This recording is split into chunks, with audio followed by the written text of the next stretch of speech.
There's 3 things in math that I want you to work on today. If you don't get through them all, you can always work on them later during office hour times. The first thing I want you to do is this math division worksheet. You'll notice that there's 9 problems as well as 2 story problems. Work on this on your iPad. You'll notice that I scratched a few numbers out since those were 4-digit and we haven't learned that yet.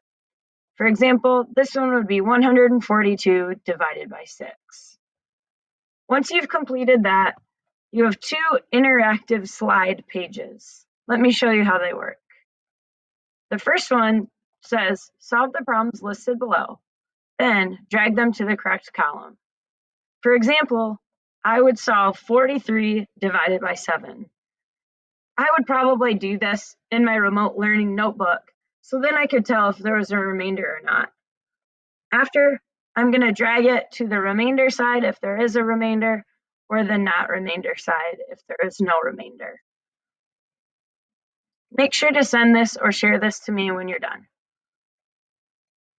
Finally, if you have time, why don't you try working on this?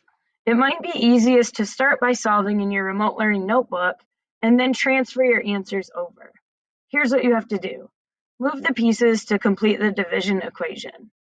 So I'm going to go back to that McDonald's method, and I'm going to start by dividing, or asking myself, how many times does 9 go into 7?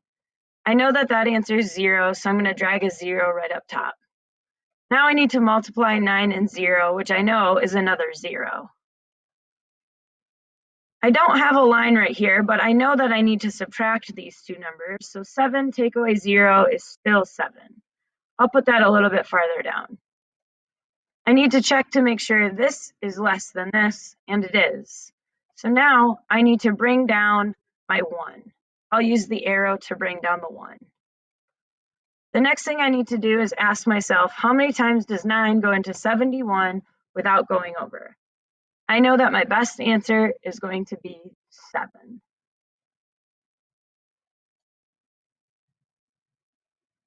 The next thing I need to do is I need to multiply 9 times 7, which is 63.